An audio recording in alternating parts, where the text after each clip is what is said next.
All right, in this video, we're going to be talking about string methods and when you might want to use them in your programming. Now, we're also going to provide you with challenges that are going to reinforce these ideas, these concepts, but I'm going to kind of break this down and tell you when you might want to use each one of these methods.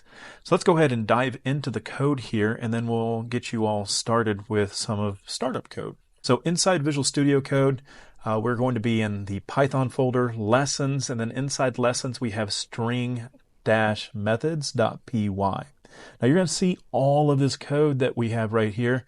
Don't worry, I'm not going to make you type it all out. Underneath this video, you're going to see starter code, and you can go ahead and copy and paste it into your file. And that way it kind of helps with the saving of the time. This part here is not too hard with some of the things that it does. All right, I'm going to go ahead and collapse this. Give me more screen real estate.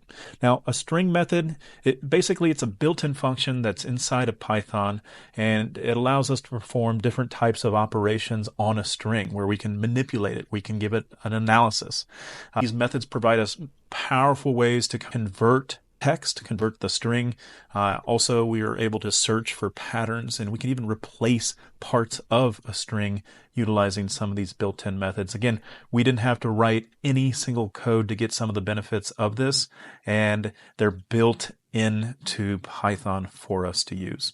So let's go ahead and dive into the very first one here, which is the upper method.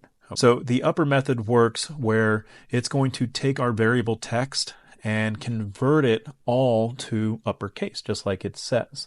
Now, any one of these methods that we are going to be talking about for the first couple ones, they return something, right? They return a value. And that way, we're not actually manipulating the original variable. And let me demonstrate that here. So let's first create a variable to store stuff in. So let's go ahead and call this one upper text. And we're going to set that equal to text.upper, and we need to invoke the function, which is why we have these left and right parentheses that you see right here. Now, if we were just to save this and run it, it's not going to work because we need to actually print something. So we can do the print statement, and we're going to print the upper text. And what we're expecting to get as a result here is the Python programming all in uppercase. Now, to demonstrate that it did not affect the original variable of text, we can come down here and do a print of text, and you're going to notice that, hey, it didn't manipulate it. So we have now the lowercase, or the normal case that we had up there on line 5. All right. So that is the uppercase. Next thing that we'll talk about here is the lowercase, and it's going to be kind of the exact same thing. And again, with programming, you're going to start seeing patterns, and you're going to be able to recognize, oh, if that worked for the upper, then maybe if I just do a dot lower, it's going to work, right? And that's exactly going to be the case. So we're going to do lower text, and then we're going to go ahead and print it out. And then we're going to go ahead and save that and run it. And notice that we now get the lowercase version of it. Now, one of the questions that you might be asking yourself is, why would I ever want to do something like this? Well, there might be a time where maybe you're doing some sort of comparison. I know we haven't talked about comparisons yet, but just like with variable naming, right? If we had an uppercase text, we're not going to be able to print anything. We're not going to be able to see anything. Meaning that if I were to do something like this, if I were to do print text, we're going to get an error. Notice that this part here is all uppercase. Even if I were to do something like this, we're not going to be able to print anything. We're going to get an error because this does not equal this. And so a way to think about this is, what if I were to do a print statement and I said, you know what, let's go ahead and let's do a comparison real quick. I know we haven't talked about comparison, but let's see if text is equal to the lower text. And of course, we're going to get a Boolean value and I'm going to go ahead and hit play, and we're going to get false. And even though Python programming, if we look over here, Python programming to us as humans is the exact same thing as this in P's match, but because we have an uppercase P and a lowercase one down here, the comparison fails. So again, I know we haven't talked about comparison yet, but I'm just trying to put that little thought, that little idea in your head that this is a possible use case, for example, on a form where we're checking something, right?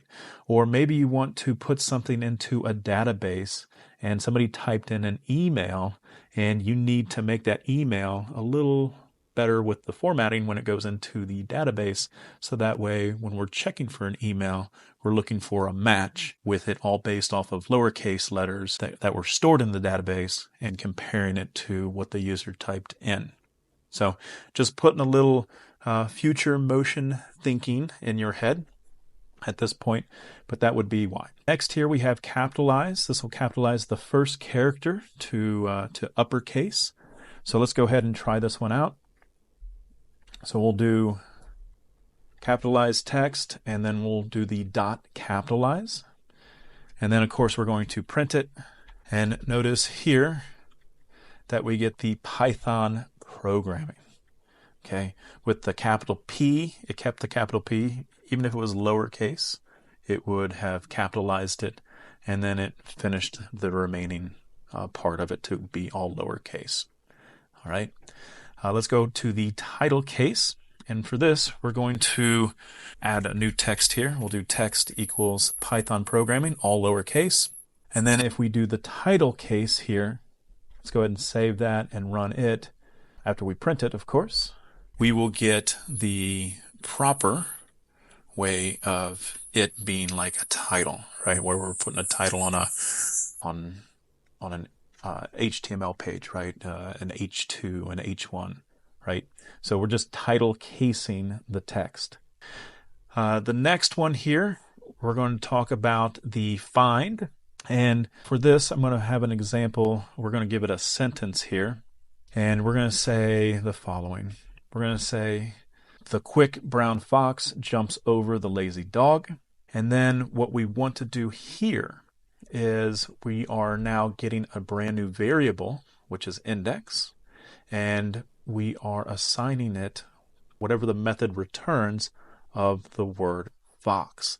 So it's going to find where it encounters the very first instance of the word fox. So to demonstrate that here, let's go ahead and save that and run it, and we get 16. So it is 16 characters away, 16 spaces, right, away is where the index is going to be. And remember, it's 0 based. Now, if I were to put the word fox over here and run this, we get 4. Again, it's only returning the very first instance that it finds it, and then it exits out. It's no longer going to tell you the next time it finds it. So potential use cases for this would be maybe you're trying to find to see if you're matching some sort of serial number, a zip code, those types of things. The first 5 of the zip code, for example, right? Or maybe you're trying to match a pattern to see if the serial number matches. So those are types of things to look at when we're trying to utilize the find. Now, when it comes down to the replace, we can have something here like text, I like apples. And we can come down here with the new text, and let's replace the apples with bananas. So the way that this one works is it's going to look through this entire string, and it's going to try to match up the apples. And once it comes to apples, then we'll go ahead and throw in the bananas. Of course, let's go ahead and look at the new text here, and then we can run it. It says, I like bananas. Let's also check the text, and we'll show you that it does not destroy the original text. So that's something very important to know.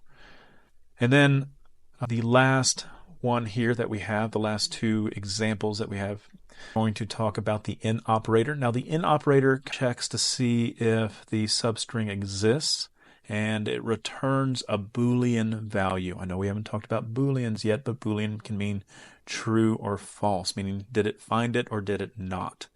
One of the things that we can do here is, let's look at this. We'll do text equals the quick brown fox, and then we'll come down here and we'll say is present. We're going to set that equal to fox in text, meaning did it find this word in the variable of text? Okay, and then we can go ahead and print is present, and then we can go ahead and save that, and then we get true. Maybe a potential use case in this is if you're utilizing some sort of filter on what somebody types in. Maybe it's a bad word that you don't want to have inside of somebody saving into the database, right? Maybe a social security number you don't want to have in your database. You can kind of search for patterns, right, if it is present. So there's the in, and then of course we have the not operator, and let's go ahead and do an example of the not.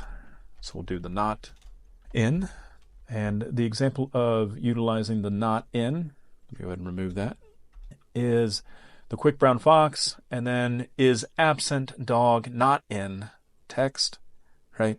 So it's taking a look and saying, hey, is the word dog not in the text? If that's true, if it can't find it, then it's going to report true. So let's go ahead and run that, save that, and we get true. So I know that we went over a lot of this. There's going to be some sample of check on learnings down below, and also take a look at the challenge that's going to be associated with this in the next module. So we'll see you then.